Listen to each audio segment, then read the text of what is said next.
el bambuco, lo escuchaba mucho y me remontaba a esa época y yo decía, ¿cómo pasó tan rápido el tiempo? ¿A qué hora se nos fue el tiempo, no?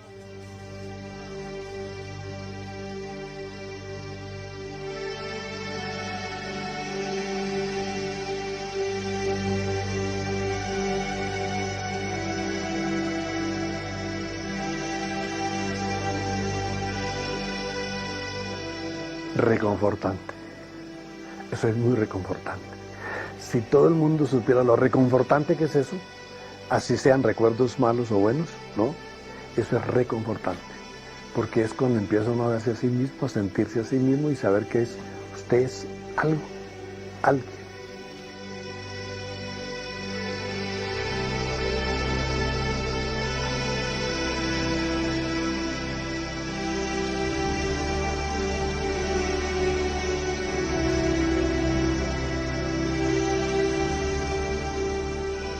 Ah, no, eso sí. Lo que usted está haciendo ahorita mismo conmigo está haciéndome feliz, porque me ha hecho usted regresar a Pasto, a Tumaco.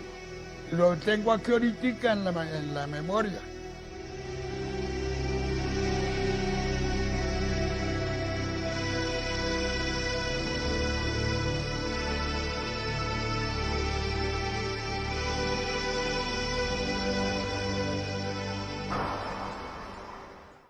Y los principios actuó la autoridad armada.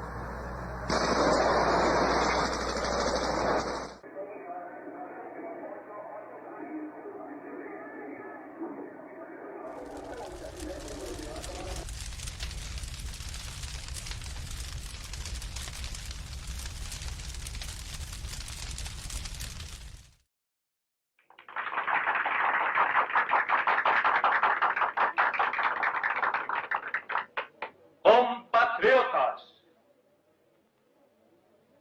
mi abuelo fue un campesino, descalzo y analfabeta. Mi padre, un campesino que aprendió a leer y a escribir y que usaba zapatos los domingos y días de mercado. Sí, al Chinche lo dirige Pepe Sánchez.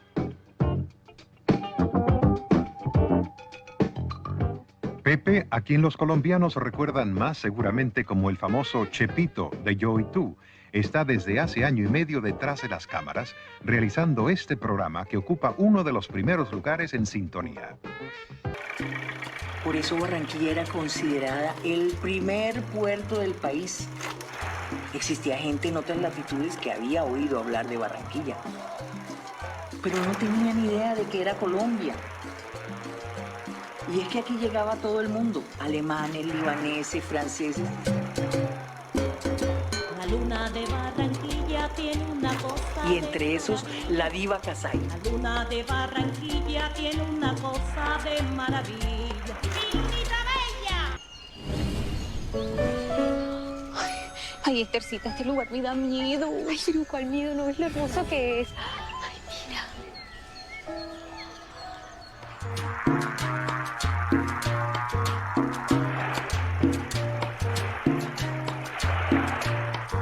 Maravilloso afluente navegable desde Honda, Tolima, hasta su desembocadura en Barranquilla, logrando atravesar 11 departamentos de Colombia con un recorrido de 1.540 kilómetros. Eran aguas sagradas para nuestros indígenas que realizaban grandes trueques al nacer el río en la montaña donde se le conoce como Yuma o río del país amigo y de las montañas.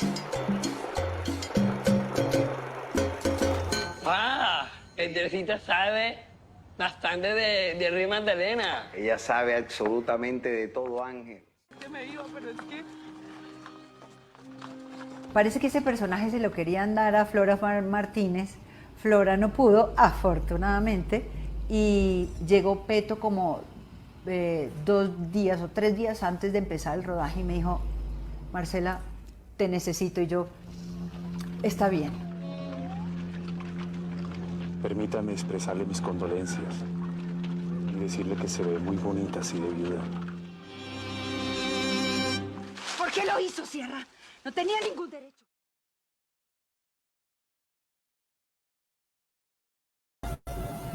Buenas noches, bienvenidas y bienvenidos todos a la quinta sesión de El Círculo Expandido.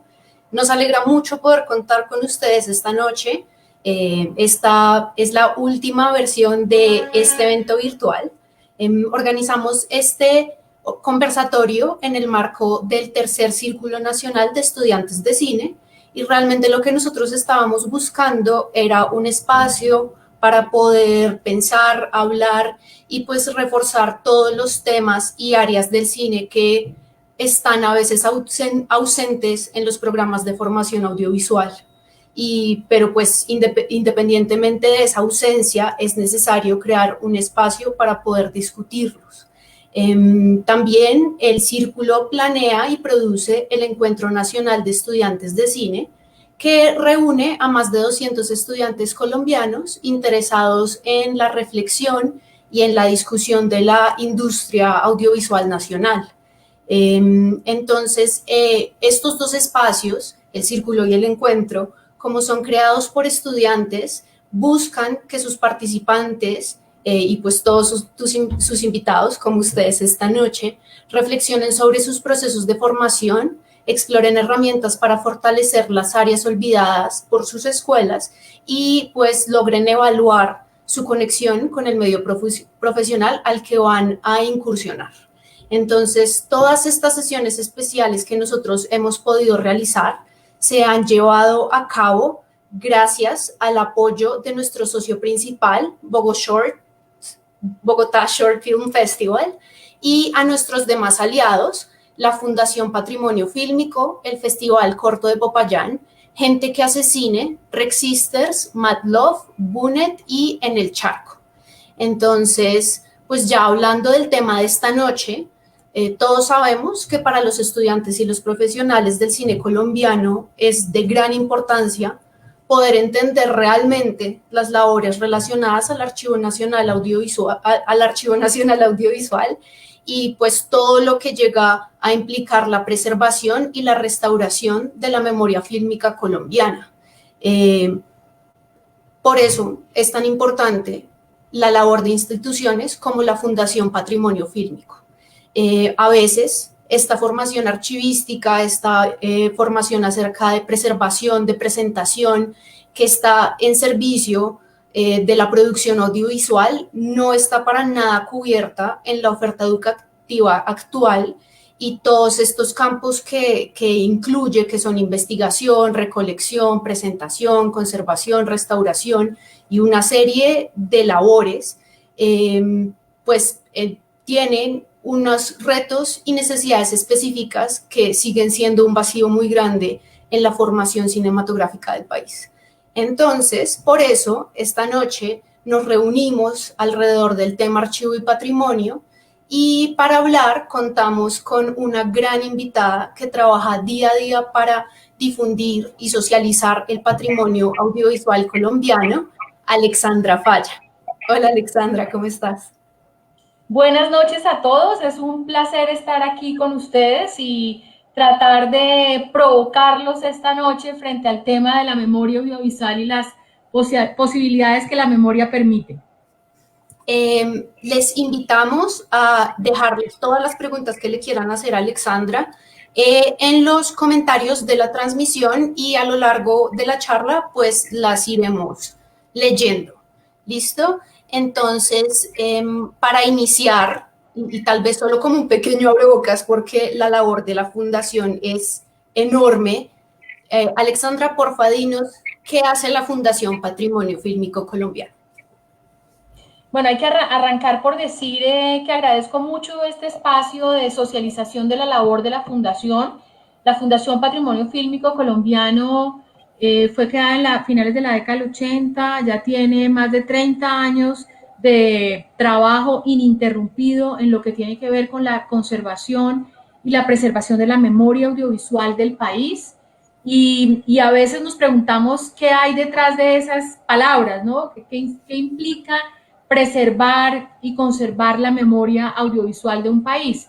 Valga decir que la Fundación arranca siendo una guardiana de los temas exclusivamente fílmicos, pero que obviamente en la medida en que la tecnología empieza a hacer que haya un desdibujamiento de las fronteras entre el cine y la televisión y entre, en general, los medios de comunicación, pues la Fundación empieza también a recibir soportes ya no solo fílmicos, ya no solamente cintas de 35, 16, Super 8, sino soportes también en video. La labor básica de la Fundación tiene que ver con la preservación y salvaguarda de la memoria audiovisual colombiana.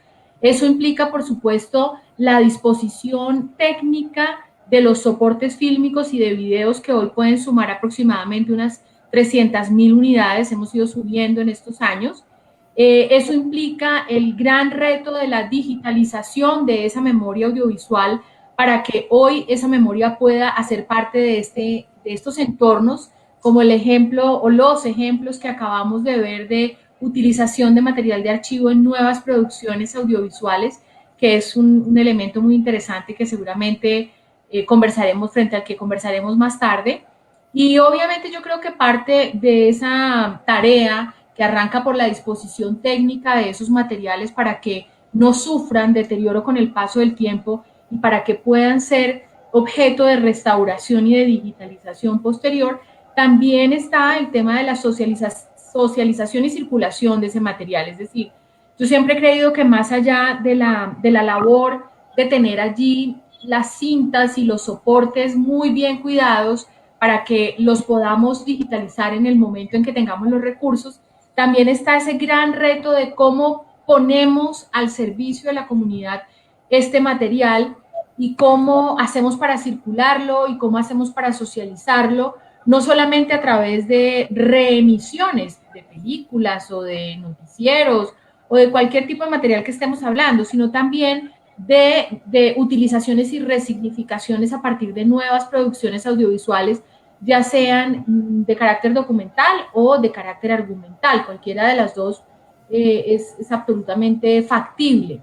Entonces creo que a grandes rasgos, un poco, si lo dijéramos en términos muy coloquiales, la función de la Fundación es como mantener vivo y mantener en buenas condiciones ese álbum familiar que registra nuestra historia cinematográfica y también parte de nuestra historia en materia de televisión y de producción audiovisual en general.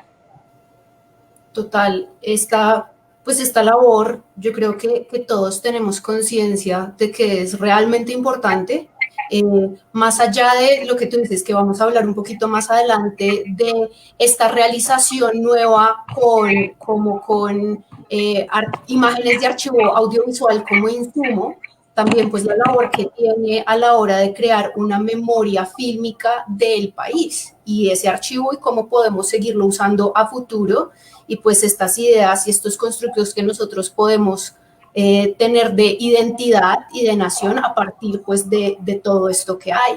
Pero tal vez una pregunta que muchos estudiantes nos hicieron cuando pues vieron que íbamos a tener el chance de hablar contigo y es ¿a qué servicios de la Fundación pueden acceder los estudiantes desde que son estudiantes? O sea, desde su realización académica o tal vez como para leer, para aprender, para su proceso académico, ¿a qué servicios pueden acceder ellos? Bueno, la Fundación Patrimonio Fílmico Colombiano tiene un centro de documentación muy, muy interesante y es un centro de documentación especializado en cine, que yo creo que ese es un primer servicio que vale la pena tener en cuenta. Hay mucho material que tiene que ver con la historia del cine colombiano, no solamente en textos o en libros, sino también en elementos que son complementarios de nuestra filmografía, tales como afiches, carteles, registros noticiosos de la exhibición de películas en algún momento o en alguno de los momentos de la historia de nuestro cine. Entonces yo creo que allá hay un primer servicio y un segundo servicio pues tiene que ver con la venta de imágenes. Y la venta de imágenes que es parte de los ingresos de la Fundación Patrimonio Fílmico, que es una entidad privada sin ánimo de lucro, pues es una venta que está sujeta, por supuesto, al tipo de uso que se dé del material. Ello quiere decir que si son estudiantes y el uso es básicamente para un trabajo de investigación, el precio es simbólico realmente.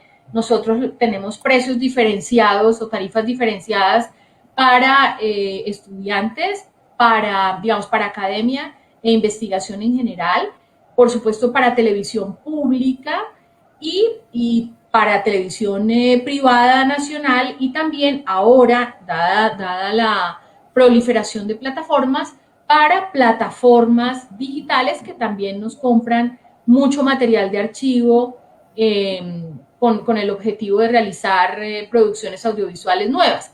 Entonces, allí hay un servicio, evidentemente, es un servicio que, insisto, tiene un valor muy simbólico para los estudiantes, es un valor bajo, pero evidentemente sí hay un cobro que es más el cobro de la copia del material, del trabajo que implica esa copia del material, que es un trabajo puramente técnico de transfer tecnológico, pero que por supuesto implica máquina, hombre, tiempo, y ese es como lo que yo pienso que podríamos hablar de servicios iniciales. Lo otro que estamos haciendo en los últimos años y que esperamos fortalecer es un vínculo con universidades que tienen materias afines al trabajo de la fundación, es decir, productoras que hacen producción de cine y televisión, que tienen, por ejemplo, comunicación social.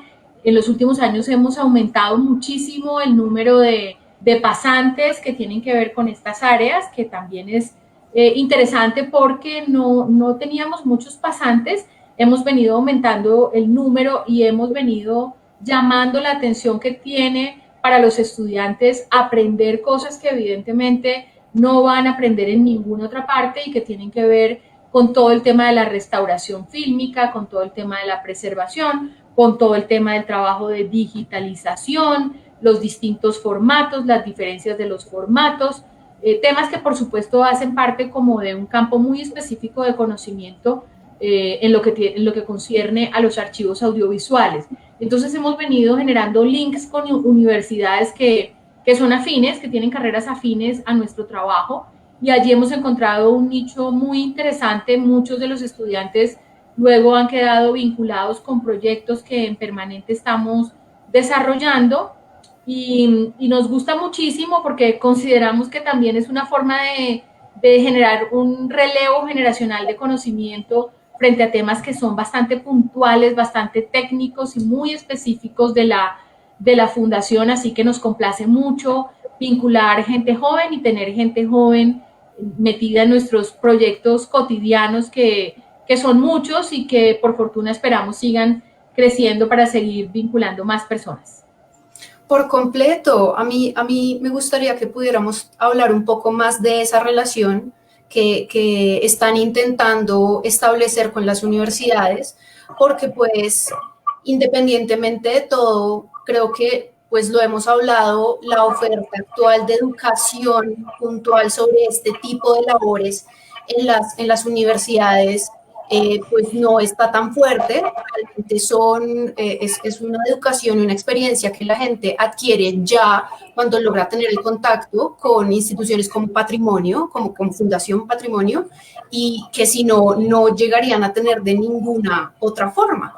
Entonces, aparte de este acercamiento que ustedes están tomando el paso para tener con las universidades, ¿cómo crees que podría mejorar o qué enfoque o qué temas deberían comenzar a tratar las universidades o las academias para que los estudiantes que tienen algún interés afín puedan tener esa educación desde la academia y no les toque esperar a ya la vida laboral o tener que irse a otros países a estudiar sobre estos temas para volver?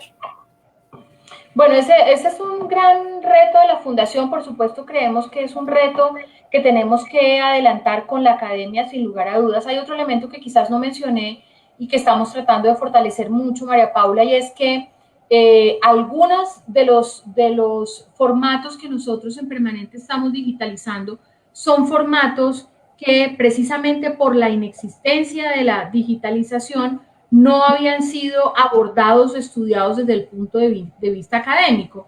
Por ejemplo, en los últimos años nos hemos dedicado mucho al tema de la digitalización de los noticieros.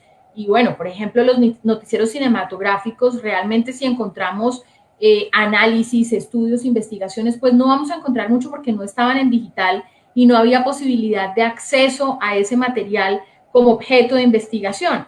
Hoy eso ha cambiado. Hoy, al estar digitalizado, lo que hacemos es unirnos con la academia y lo que les estamos planteando es, mire, generemos unos grupos de investigación frente a este nuevo tipo de material que se va digitalizando, que ponemos a disposición de la academia para que conjuntamente hagamos una construcción de conocimiento a partir de este material de lo que ha sido nuestra historia filmográfica, nuestra historia noticiosa, para hablar del caso de los noticieros. Y creo que ese es otro elemento importante, María Paula. Pero yo comparto contigo que Colombia es un país que, aunque ha tenido históricamente una tradición importante en materia de políticas públicas dirigidas a el tema de la preservación de la memoria audiovisual del país, con base en los lineamientos de la UNESCO, que entiende que la producción audiovisual de un país es parte de su patrimonio, porque es parte de su identidad cultural, pues curiosamente no ha tenido tanta tradición académica en el tema de la formación en lo que tiene que ver con archivos audiovisuales. De hecho, el trabajo que ha hecho la Fundación, en conjunto, por supuesto, con el Ministerio de Cultura y con el Archivo General de la Nación, es tratar de llevar esas políticas públicas y de llevar toda esa reglamentación y esa minucia de los archivos de otro tipo al campo del audiovisual, que implica cambiar un poco el chip mental, cómo se aplican las tablas de retención documental a un archivo que ya no es un documento impreso, sino que es un documento audiovisual. O sea, una cantidad de elementos que evidentemente no han hecho parte de nuestra tradición, han venido cambiando. Hemos venido trabajando en conjunto con estas entidades para hacer unas políticas y unos reglamentos y procedimientos ya encaminados específicamente al tema del audiovisual, pero en el caso de lo que tiene que ver con la restauración fílmica, en el caso de lo que tiene que ver con el trabajo del día a día de la Fundación, de digitalizar, de hacer uso de los software de postproducción en términos de la restauración digital, evidentemente nosotros no encontramos que haya mucha oferta en Colombia. Quizás países como México nos llevan delantera en ese punto y creemos que allí hay un reto importante de la Fundación. Por eso hemos hecho algunas alianzas con entidades de educación con las cuales queremos trabajar conjuntamente para poder abordar en educación no continuada. Digamos que hay que empezar, digamos que no podemos empezar de pronto por una carrera, pero empezar por educación continuada, empezar por talleres, para ir abriéndole campo a, evidentemente, un mercado laboral que es muy interesante, porque además yo creo que hay que tener en cuenta que, si bien es cierto, el archivo audiovisual más grande que pueda tener el país está en la Fundación y en RTBC y en los canales privados, por supuesto, también hoy todas las empresas empiezan a tener archivos audiovisuales, o por lo menos muchas empresas empiezan a tener archivos audiovisuales. Canales más pequeños, el Ejército Nacional, la Policía Nacional. O sea, hay una cantidad de material audiovisual que está en muchas entidades y que requiere un cuidado, que requiere una preservación, que requiere un trabajo, que requiere, por supuesto, una data asociada al trabajo de digitalización para que el día de mañana alguien que trabaja en una entidad de estas pueda hacer uso de ese archivo. Entonces creo que, y lo hemos hablado con algunas entidades educativas, creo que allí puede haber un mercado laboral interesante en la medida en que ese tipo de trabajo tan específico, pues no, yo soy comunicadora social, no nos lo enseñan en una facultad de comunicación. Cuando la gente estudia archivística, que hay algunas facultades que ofrecen ese programa, tampoco hay un trabajo muy específico en lo que tiene que ver con archivos audiovisuales que son diferentes a otros archivos. Entonces me parece que bueno, estamos en un momento interesante. Nosotros ya Bueno, la pandemia nos aplazó un poquito el arranque de un programa que teníamos previsto con una entidad, pero ya estamos en esa línea porque somos conscientes de que cuando vamos a buscar personas para el trabajo que nosotros realizamos, tenemos que enseñarles en la fundación, porque no saben del trabajo que nosotros hacemos. Entonces, sí, no, simplemente lo que hacemos es contratar a las personas y darles una capacitación de 15, 20 días. Obviamente son personas de áreas afines que ya vienen con un previo de conocimiento que les permite fácilmente poder abordar estos temas más técnicos, pero pues ya tienen como además una sensibilidad especial que necesita el trabajo con el archivo, porque no cualquiera entiende que el tema de hacer un trabajo en el archivo no es un tema de hacer un mero transfer tecnológico, es que estamos de alguna manera retrotrayendo el pasado y haciendo que viva en el presente y haciendo que viva para el futuro. Y en ese sentido, un poco la reflexión que nosotros hacemos en permanente y que creo que es un mensaje que quiero que quede muy claro esta noche para los jóvenes que nos están viendo, es que se quiten de la cabeza que la memoria audiovisual es un tema del pasado. La memoria audiovisual no es un tema del pasado, es un tema de hoy, es un tema que nos sirve hoy, para entender el hoy. Cuando nosotros nos preguntamos frente a muchos comportamientos sociales de nuestra sociedad, las respuestas las encontramos allí, precisamente. Entonces, tenemos que quitarnos eso como de, eso es un tema de las películas viejas, eso es un tema del pasado. No, eso es un tema hoy, es un tema vigente. Pero además es maravilloso, ustedes lo acaban de ver en este video y por eso quise arrancar por allí, es maravilloso cómo podemos, a través de la producción audiovisual argumental o documental, darle vida a esas producciones a través del uso del material de archivo. Es fantástica la posibilidad de ver producciones audiovisuales contemporáneas con un uso de material de archivo que le da un toque fantástico de realismo, También en algunos casos es la visión artística la que envuelve el uso del archivo para la creación actual, no solamente como referente o como realismo o como un flashback o este tipo de cosas, sino una decisión artística y creativa de incluir elementos de archivo de producciones anteriores en lo que se está realizando ahorita. Y una cosa a mí personalmente te digo que tanto en argumental como en documental me parece que le da una fuerza dramática a la narrativa audiovisual impresionante. Es la entrada de imágenes de archivo impone unos giros dramáticos y una fuerza dramática que no logras con unos planos contemporáneos, diría yo. Entonces creo que tenemos que quitarnos esa venda que nos hace pensar en el patrimonio como algo viejito y del pasado, y pensar que el patrimonio y la memoria están vivos, porque además nosotros jamás paramos de construir memoria. O sea, la memoria es un proceso absolutamente dinámico que no tiene fin. Yo hoy estoy construyendo la memoria del mañana, entonces la memoria no es lo de aquí hacia atrás, no, la memoria es lo de aquí hacia atrás, lo del hoy, lo de mañana, cómo lo construyo, y en ese sentido me parece que las nuevas generaciones tienen unos retos gigantes, porque la preservación de la memoria y la construcción de la memoria del futuro en el ámbito de lo digital, María Paula, es compleja.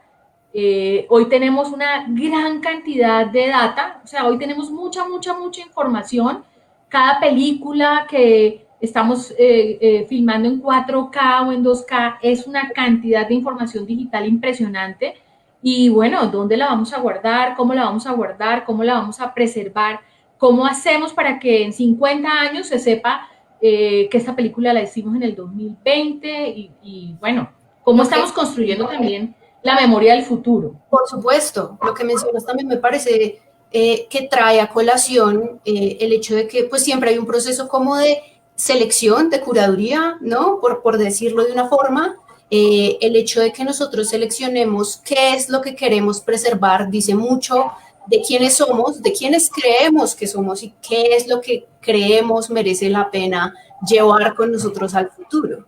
Entonces, traigo a colación con eso otra de las preguntas que nos hicieron y era, ¿hay algún tipo de preservación de cortos estudiantiles o de realizaciones hechas por estudiantes, o este tipo de cosas sí se dejan un poco para largos, para este tipo de producciones? Sí, en este momento, y lo hablábamos hace unos pocos días con Jaime Manrique, con Felipe Moreno, estábamos como planteando y poniendo sobre el escenario público nuestra preocupación por la preservación del corto. Porque además en esa historia del corto vamos a ver los inicios de seguramente muchos grandes cineastas del mañana. Entonces creo que ahí tenemos una falencia. Nosotros estamos trabajando, por supuesto, mucho más en lo que tiene que ver con el largo. La Fundación Patrimonio Fílmico Colombiano hace el ejercicio del depósito legal, o sea, materializa la norma del depósito legal, que implica que las películas que se hacen con fondos públicos deben entregar una copia en digital a la fundación con unos parámetros técnicos que están definidos, pero en el caso de los cortos no.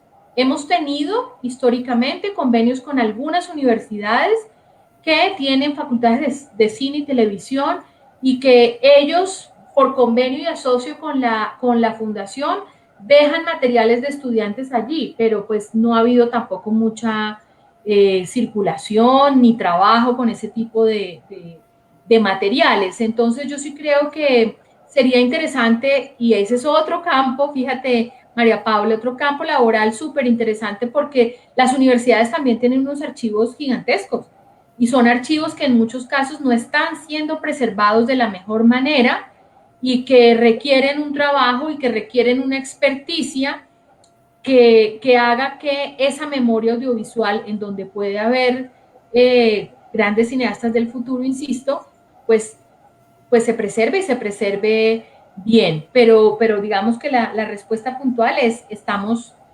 cortos frente al corto, y creo que es una tarea pendiente que damos con Jaime Manrique de hacer una reunión para plantear qué podemos hacer interinstitucionalmente, porque lo que sí sabemos es que los festivales de cortos tienen unos archivos interesantes que nosotros podríamos ver cómo nos juntamos para trabajarlos en asocio, y ver cómo el ministerio de pronto nos puede dar también una mano de políticas públicas que tenga que ver con esa preservación del cortometraje en Colombia. Y obviamente al hablar de los cortos, pues también está muy ligado al trabajo de las universidades, que quizás son los centros de mayor producción de cortometraje.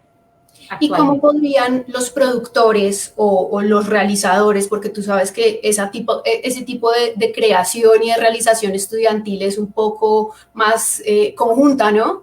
¿Cómo podrían ellos, si esto no está pasando directamente desde las universidades, ellos mismos prepararse para generar un tipo de archivo o algo que pueda perdurar de sus realizaciones?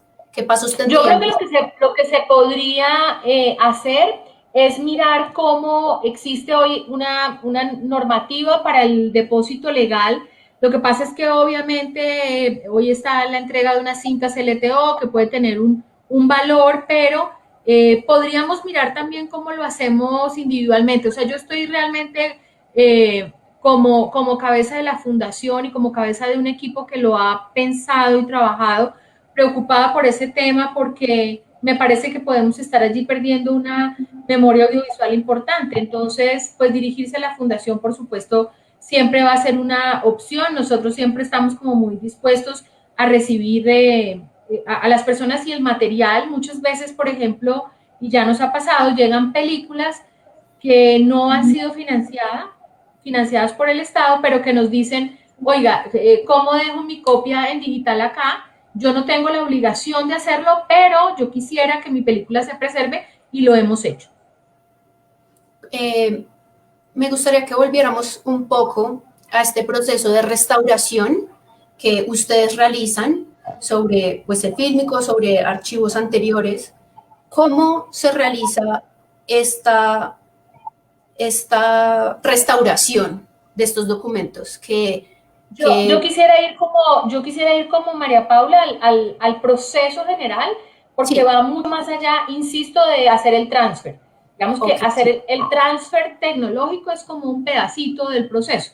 Pero, bueno, aquí estamos viendo parte del producto del proceso, que es, aquí vemos el antes y el después de un proceso de restauración digital, pero nosotros el año pasado, por ejemplo, recibimos un archivo muy interesante, muy importante para la historia colombiana, y el arranque está en hacer todo un inventario que nos permite el ingreso de ese material, que nos permite la ubicación en bóveda de ese material, que nos permite que ese material, cosas tan simples como que ese material tenga un código de barras que lo hace parte de una base de datos y que lo hace ubicable de manera rápida y sistemática en una bóveda. Y ese es un primer momento como de verificación del material, que también implica además saber cuántas latas estamos recibiendo, qué pietaje tienen esas latas. Lo que te estoy tratando de decir es que hay toda una minucia detrás de recibo un material. Y todo lo que hay previo a que luego de esto, si el material es fílmico, se haga un proceso de limpieza, se constituyan los rollos, que implica limpieza de la cinta, pega de la cinta, que permita constituir esos rollos que van a ser luego capturados, que posteriormente van a ser capturados digitalmente y que posteriormente van a tener un trabajo de postproducción con software que hoy ayudan muchísimo en todo lo que tiene que ver con el mejoramiento del sonido, con el ajuste de color, con el quitarle rayas que pueda tener el material fílmico, etcétera, y que veamos un material en las condiciones en que vemos el material, en mi caso de la izquierda de la pantalla.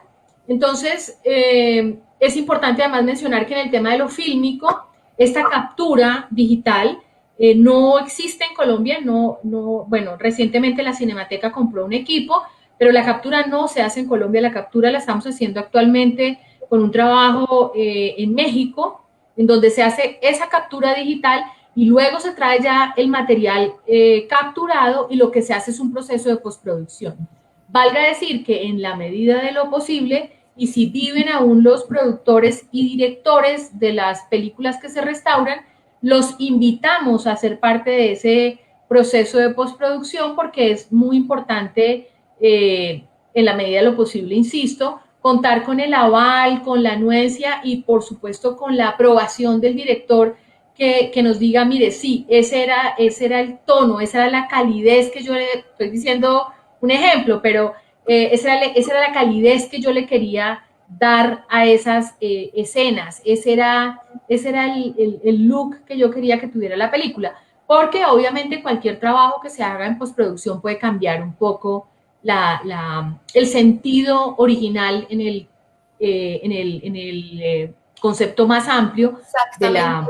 Eso te quería preguntar, porque tú pues nos estás contando que cuando se tiene la suerte de contar con el director o bueno, con alguien del equipo que realizó lo que se está intentando restaurar, pues hay una voz que dice cómo eran las cosas, cuál era el look que se estaba intentando lograr, todo esto. Pero cuando no se cuenta con una persona, digamos, pues lastimosamente ya todas las personas fallecieron, no hay forma de contactar a alguien, queda libre para una labor un poco más artística del equipo que está realizando la restauración, o hay algún tipo de parámetro que se sigue? ¿Cómo se toma esto? Obviamente, los softwares que hoy tenemos a disposición son software que permiten unos parámetros técnicos mínimos, sin lugar a dudas. Y por supuesto que también hay un trabajo que siempre tendrá que ver con el ojo humano, que no sustituye un software y que tiene que ver con el trabajo técnico de quienes están manipulando estos software para lograr el mejor resultado posible en términos de la restauración. Por lo general se buscan materiales de guía que le den a uno como la idea frente a la restauración. Claramente lo que se pretende en un proceso de restauración es que la obra sea lo más parecido al original. Es decir, pues un director que quiere como hacer una nueva película, no, la idea es que, porque claramente yo supongo que el director se da cuenta de errores que en un momento determinado pudo haber cometido, pero no, la idea es que la película sea lo más fiel posible a la película original. Y ahí hay una cosa súper interesante que discutimos siempre mucho con el área técnica, y es que digamos que nosotros como cuidadores de esa memoria no estamos como para juzgar la calidad o no de los productos audiovisuales. Sin lugar a dudas puede haber películas que cinematográficamente nos parezca que no son trascendentes en la historia de nuestro cine, o que para alguno pueda ser una mala película, o que... Entonces, un poco allí uno tiene que tener muy claro que su labor como preservador y conservador de esa memoria no está como en juzgar la calidad de los productos, sino en entender que independientemente de la calidad del producto, ese producto hace parte de la memoria audiovisual y que se hizo así en ese momento histórico, con defectos y virtudes que puedan tener los diferentes momentos históricos de la filmografía colombiana.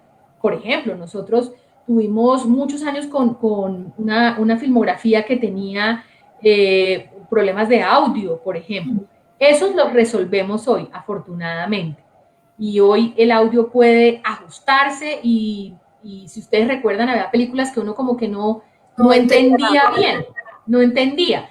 Bueno, hoy eso sí lo podemos hacer a través de un proceso, porque además estamos aportando, digamos, que la película se entienda, que la película se comprenda y demás, pero no estamos para juzgar la calidad de los productos, es un poco, esa es otra tarea, pero la tarea de la preservación está en conservar la obra original, lo más parecido a la original posible, y entender que, pues que todo es parte de nuestra historia filmográfica. Otra tarea será ya distinta, una tarea distinta será un proceso curatorial que aborde ese tipo de aportes de las producciones audiovisuales a nuestra historia filmográfica en términos de dramaturgia, en términos técnicos. Esta fue la primera película que usó tal recurso. Esa es otra cosa, pero inicialmente lo que nosotros buscamos es preservar la memoria audiovisual en general, entendiendo, por supuesto, que sí hay unos parámetros curatoriales que nos hacen priorizar unos materiales frente a otros. Por ejemplo, los materiales que están sufriendo síndrome de vinagre y que tienen problemas con el síndrome de vinagre, que es un síndrome que casi que es si lo pusiéramos en términos del cuerpo humano, es como un ataque autoinmune, ¿no? Porque empieza a dañarse la cinta, a hacerse daño a sí misma con estos procesos del síndrome de vinagre. Pues esos son priorizados, obviamente, porque estamos en riesgo de perder esa memoria. Pero por supuesto que también, claro, también hay un criterio que implica que hay unos materiales que en un momento histórico o en una coyuntura pueden ser muy importantes o pueden adquirir un valor relevante. Si estamos en un proceso de paz, por ejemplo, el material que tiene que ver con procesos anteriores, fallidos o no fallidos, fallidos o exitosos, pues cobra una importancia. Entonces hay elementos técnicos y hay elementos editoriales que pesan en el tema de la priorización de nuestro trabajo. Me gustaría que pudiéramos hablar de otra, de las labores que tiene la Fundación, que pues aparte de todo este tema de archivar, de preservar, de restaurar, también es el tema de la presentación y de socializar y de volver accesible todo este archivo que se logra pues a través de todo este trabajo consolidar. Entonces, me gustaría que nos pudieras contar un poco sobre esta labor de presentación también tan importante para pues, el acervo fílmico nacional. Hay como varios mecanismos y por supuesto yo creo que esos mecanismos han ido enriqueciéndose con la tecnología y han ido enriqueciéndose de una manera fascinante, por supuesto, con el entorno digital. En un primer momento, y lo seguimos haciendo, la Fundación Patrimonio Fílmico Colombiano tiene publicaciones que dan cuenta de su trabajo, libros maravillosos que tienen que ver con normas de archivo o que tienen que ver con investigaciones frente al tema de las primeras productoras que tuvimos en Colombia. Y también en paralelo se han ido haciendo colecciones muy, muy importantes de distintos periodos de nuestro cine. Se destaca la colección de cine silente, que la gente puede adquirirla en la fundación, que tiene como todo el compendio histórico y las películas que se han restaurado de cine silente, más un contexto escrito en un libro de este tipo de material. Tenemos también otra colección maravillosa, que es la historia del cine colombiano, que como su nombre lo dice, pues es una producción que hace uso de material de archivo para contar lo que fue el desarrollo del cine en Colombia. Hasta esa colección llega más o menos hasta el 2013, 2012, nos debemos la segunda parte. Está también una colección de cortos y hemos venido en los últimos años rindiendo homenaje a directores de cine colombiano. Hicimos una primera colección de Carlos Mayolo, muy interesante, que tuvo una gran acogida por lo que significa Mayolo para nuestra historia cinematográfica. Y también hicimos una colección el año pasado dedicada a Víctor Gaviria, también como personajes muy emblemáticos de la historia del cine colombiano. Pero yo creo que todo eso se ha venido complementando mucho en los últimos años con un trabajo muy fuerte en redes sociales, en donde tratamos de hacer de manera permanente una socialización de fragmentos de memoria a través de las redes sociales, por supuesto muy acorde con la característica de cada red, es decir, una cosa es Facebook, otra cosa es Instagram, otra cosa es Twitter, pero hemos trabajado mucho en redes sociales, fragmentos de memoria, porque además queremos llegar a las nuevas generaciones y ese es el escenario ideal para llegar a esas nuevas generaciones. Y de otro lado, yo diría que hemos enfatizado muchísimo el trabajo de la Fundación en los festivales a lo largo y ancho del país. Hemos tratado de hacer una participación mucho más activa en los festivales, con material de archivo de esas regiones, que eso me ha parecido interesante, muy, muy emotivo para la región, es decir, ver, si vamos al Festival de Cine de Santander, pues llevamos imágenes de Bucaramanga restauradas de la década del 40 o del 50. Si vamos a Barichara, pues llevamos una película que se filmó en Barichara en la década de los 80. Si vamos a Honda, pues llevamos imágenes del río Magdalena y de Honda. Es decir, como un acto simbólico de evolución de memoria que me parece que es muy interesante y que nos hace presente en las regiones. Yo creo que nosotros tenemos que seguir trabajando muy de cara a las regiones porque nosotros somos un país de regiones y me parece lo mínimo que podemos hacer como una devolución simbólica de esa memoria, ¿no? Llevar a San Jacinto Bolívar el Yurupari de los gaiteros de San Jacinto, llevar a Valledupar el Yurupari de los últimos juglares y el nuevo rey, en un momento donde el vallenato nadie lo conocía en este país, ¿no? Hoy es otra cosa, hoy es un fenómeno nacional, pero en ese momento no. Entonces, esa participación en los festivales creo que es muy importante. Estábamos antes de la pandemia también haciendo cine bajo las estrellas, presentaciones en asocio con universidades. Entonces invitábamos profes de universidades, estudiantes de universidades a ver película que íbamos restaurando, pues película que íbamos presentando el cine bajo las estrellas, una pantalla gigante en la fundación. Esa pantalla también la hemos llevado a varios festivales y regiones. Y bueno, ahora la pandemia nos ha hecho reinventarnos la palabra de moda y estamos haciendo memoria activa online Así que lo mismo que hacíamos en la fundación de Cine Bajo las Estrellas, con crispetas y un poquito más de frío, ahora lo hacemos online con invitados que nos dan contexto al material que vamos a ver y con una exhibición final de materiales diversos. Hemos trabajado cortos, hemos trabajado cine experimental, esta semana estamos trabajando cine y mujer, películas y mediometrajes dirigidos por mujeres colombianas que han sido pioneras, que han estado trabajando, y ahora al final vamos a tener mujeres productoras de cine también. Entonces, bueno, seguimos como tratando de hacer parte, además de eventos como el BAM, de eventos como Cinemateca al Parque, donde siempre vamos como con material de archivo, tratando de seducir y de mostrarle a los jóvenes realizadores las oportunidades que el archivo brinda. Y fíjense que en pandemia sí que más, cuando tenemos una limitación productiva, pues el archivo es un elemento que yo creo que puede constituirse en una herramienta muy interesante para nuevas producciones audiovisuales. Así que pues tratamos de hacer muchas cosas, de estar presentes en muchos eventos, de promover esa venta del material, porque la venta del material es algo que nos permite mostrar ya en producciones audiovisuales el impacto que tiene el archivo. Ahora que lo mencionas, por supuesto, la pandemia nos ha hecho cambiar muchas cosas, y en cuanto a la realización, pues va a ser casi que imperativo el uso del archivo, porque pues no se puede producir de la misma forma.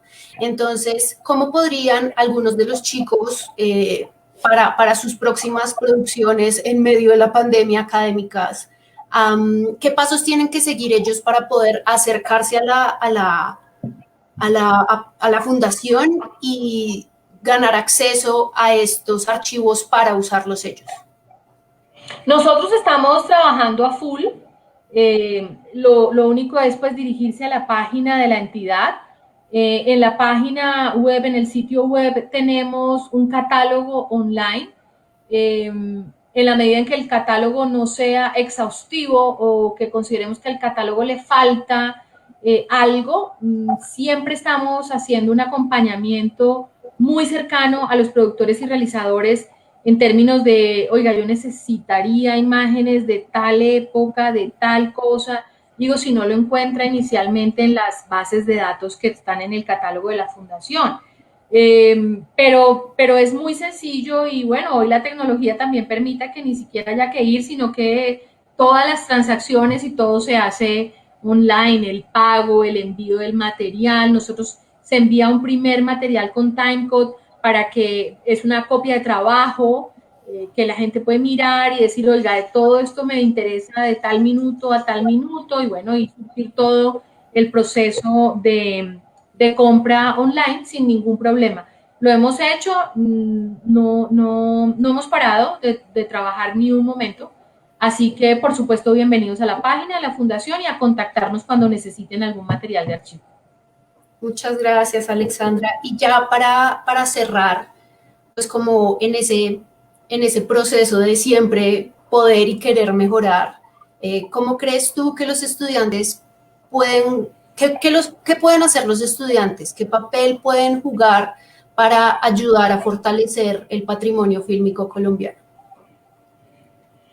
Yo creo que el papel más importante de los estudiantes de cine y de, por supuesto, todos los que tenemos que ver en nuestra formación profesional con medios de comunicación, está en la apropiación de la memoria, porque nosotros somos un poquito esquivos a valorar nuestro patrimonio en todos los sentidos, no solamente el patrimonio audiovisual. Yo creo que a los colombianos nos falta mucha apropiación del patrimonio, del material, del inmaterial, del audiovisual específicamente. Y yo creería que en el caso de quienes están cercanos al cine y a la televisión, no es solamente un gusto, debería ser un deber. Es muy difícil ser un gran realizador de televisión sin ver televisión, ni saber qué se ha hecho en la televisión colombiana, o sea, cómo me convierto en un buen escritor si no me leo un libro. Es un poco un imperativo en este sentido. ¿Cómo soy un gran director de cine si no me nutro de cine? Si no conozco la historia del cine colombiano y mundial, porque a veces también somos un poquito esnovistas no sé, en que nos gusta conocer a Vittorio De Sica o conocer a Fellini o ser expertos en Hitchcock o ser expertos en Kubrick, pero desconocer por completo nuestra historia cinematográfica. Entonces, yo creo que allí casi que hay un deber de apropiación de esa memoria audiovisual y obviamente también hay un deber de la fundación de poder tener digitalizada esa memoria audiovisual para permitir el acceso a las nuevas generaciones y a toda la gente interesada en el cine, pero yo creo que ese es como un elemento de reflexión fundamental, es decir, creo que el elemento clave es un elemento de apropiación de la memoria audiovisual colombiana que a veces desconocemos por completo y a veces, dejo decirlo jocosamente, a veces llegan a proponerte proyectos inventando la rueda. Entonces como que uno dice, no ha visto televisión, no ha visto cine colombiano, oiga, esto que usted me está planteando se hizo ya en el año tal, lo hizo tal productor, lo hizo porque no lo conocemos. Entonces, un poco mi llamado y mi sugerencia es a conocer y apropiarnos mucho más de esa memoria para decir que queremos hacer algo así o que queremos hacer algo distinto, pero hay que conocerla en todo caso. Perfecto, muchas gracias, Alexandra. Podríamos hablar muchísimo más.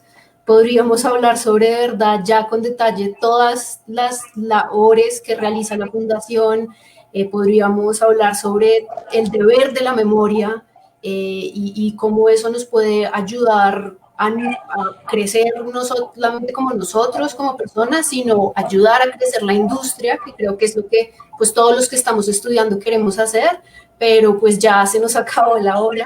Te quiero volver a agradecer por aceptar esta invitación, a ti, a todo tu equipo, qué grande charla. Los invito a todos a, de verdad, seguir la invitación de Alexandra, de apropiarse de estos procesos, de darse cuenta que no es algo que solamente de cine viejo, de algo que ya fue o algo teórico, es algo que de verdad nos compete a todos y que nos puede ayudar. También los invito a escuchar el podcast que está haciendo Patrimonio Fílmico, lo pueden encontrar en Spotify, me imagino que también por otros... Sí, está en nuestro fanpage está Hablemos de Cine. Exacto, Hablemos de Cine, y también los conversatorios que ya Alexandra mencionó, que se llaman Memoria Activa, todos súper interesantes, conversaciones súper fértiles. Entonces, de nuevo, muchas gracias a ti. Muchas gracias a ustedes por esta invitación, de verdad. A mí me alegra siempre mucho poder estar en contacto con las nuevas generaciones porque de esa relación siempre surge una dinámica que siempre le trae mucha energía a nuestro trabajo y por supuesto es un trabajo que hacemos con mucha pasión y que entendemos que está hecho precisamente para las nuevas generaciones. Para que haya una conexión con ese país que a veces desconocemos, con ese ADN de nuestra cultura que a veces negamos y que tenemos que apropiar. Insisto, tenemos que apropiar entendiendo que hay muchas cosas que queremos que no vuelvan a pasar y que hay otras que queremos que pasen y que sigan pasando. Total, muchas gracias. Bueno, un abrazo para todos y una feliz noche. Feliz noche, Alexandra. Yo, mientras tanto, así de cierre, avisos parroquiales, los invito a revisar esta conversación, va a estar en el feed de la página de Facebook de Estucine, todas las sesiones anteriores, esta y todas las sesiones anteriores, por si se perdieron alguna conversación o si quieren repetirlas. También los invito al próximo jueves, también la última sesión de los lives que estamos haciendo a través de Instagram, que se llaman conversaciones con egresados, en los que pues efectivamente hablamos con los egresados de las escuelas de cine y ellos nos cuentan cómo les ha ido, cómo los recibió la industria, y pues siempre estamos recibiendo las preguntas de pues la gente que nos está viendo. También quiero invitarlos a una sorpresa que estamos preparando con El Charco. En El Charco, miembros del círculo van a estar visitando el espacio de nuestros amigos, entonces los invitamos para que estén pendientes de ambas redes sociales, de Estucine y de En El Charco, para que se den cuenta de cuál va a ser esta gran sorpresa. Yo sé que les va a gustar mucho. Entonces queremos reiterar el agradecimiento a todos nuestros aliados, a Bobo Shorts, para que tengan pendiente. Muy pronto regresará el proyecto Unos Minutos Después. Este es un espacio con expertos invitados que discuten desde sus diferentes conocimientos y puntos de vista cómo sería la fe en el futuro después de esta crisis. A Fundación Patrimonio Fílmico, lo que ya les comentamos, el podcast Hablemos de Cine y los conversatorios Memoria Activa, además de todas las actividades que tienen en línea para que estén pendientes de todas sus redes, al Festival de Corto de Popayán, a Gente que hace cine. El podcast recientemente culminó su temporada, pero pues está disponible todos los episodios en todas las plataformas y regresa en septiembre con nuevos episodios. También a Rec Sisters, el colectivo de mujeres trabajadoras en el medio audiovisual en Colombia, que buscan mejorar y dignificar nuestros espacios de trabajo. También queremos darle un agradecimiento a Madlove. Ellos recientemente culminaron la primera temporada de sus Mad Sessions y las pueden encontrar todas en sus redes por si se perdieron alguna. El caso es que ellos actualmente tienen abierta una convocatoria súper interesante. Están en la búsqueda de artistas visuales y animadores en cualquier técnica, y estos seleccionados podrían llegar a ser parte de su match. Esto les abrirá la posibilidad de hacer parte de sus próximas aventuras creativas con disqueras, managers y músicos que buscan a alguien para sus proyectos audiovisuales. También gracias a UNED, que es una plataforma de contenido digital para la promoción de contenidos audiovisuales realizados en Latinoamérica. Está buenísima, si no la han visto de verdad tienen que verla.